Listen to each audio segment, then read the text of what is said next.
Süleymanov Kristiyан фермер хуҗалыгы комбайнчысы Роберт Абдрахманов 8-нче сыйныфны тәмамлаганнан бирле комбайн штурвалы артында.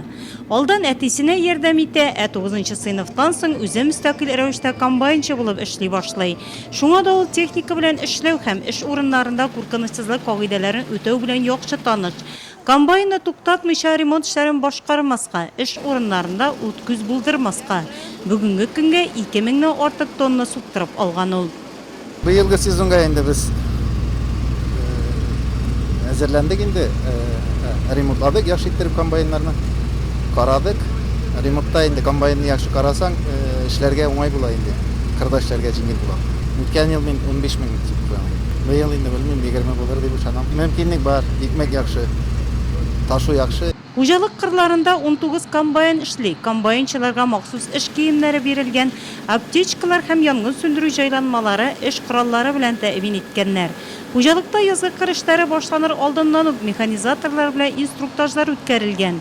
Урып җыюга төшәр алдыннан комбайнчылар белән тагын бер кат әңгәмәләр корылган. Руководители наши непосредственно провели обучение.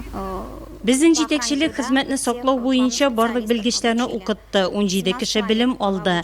Барлык комбайнчылар, механизаторлар саклану чаралары, махсус киемнәр, аптечкалар белән тәэмин ителде. Комбайннар янгын сөндерү җайланмалары белән комплектланды. Чиләкләр, көрәкләр барсы да бар. Районның авыл хуҗалыгы һәм азык-төлек идарәсендә әлеге уңайдан төзелгән махсус комиссия айлык барышында төп игътибарны техниканың төзеклегенә, медицина аптечкаларының һәм янгын сөндерү җайланмаларының булуына юнәлдерә. Комбайнерлар эшли икән.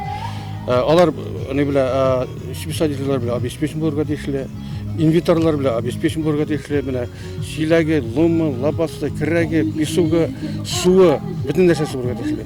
И аларның айрым җалый төзелгән урыннары билгеле булырга тиешле. И бер-берсе киткәндә комбайнер белергә тиешле, помощникның кая киткәнен, помощник комбайнерның кая киткәнен белергә тиешле. Шөкер, районда моңа кадәр кырларда кеше имгәнү, бәхетсезлек килеп чыккан очраклар юк. Хезмәтне саклау һәм эш урыннарында куркынычсызлык кагыйдәләрен үтәү буенча алып барылган эшләрнең нәтиҗәсе шундый. Кеше сәламәтлеге беренче урында, шуңа да саклану зыян итми. Сüleymanov Kristiyан фермер хуҗалыгы комбайнчысы Роберт Абдрахманов һәм аның белән бергә эшләүче барлык комбайнчыларның уртак фикере бу.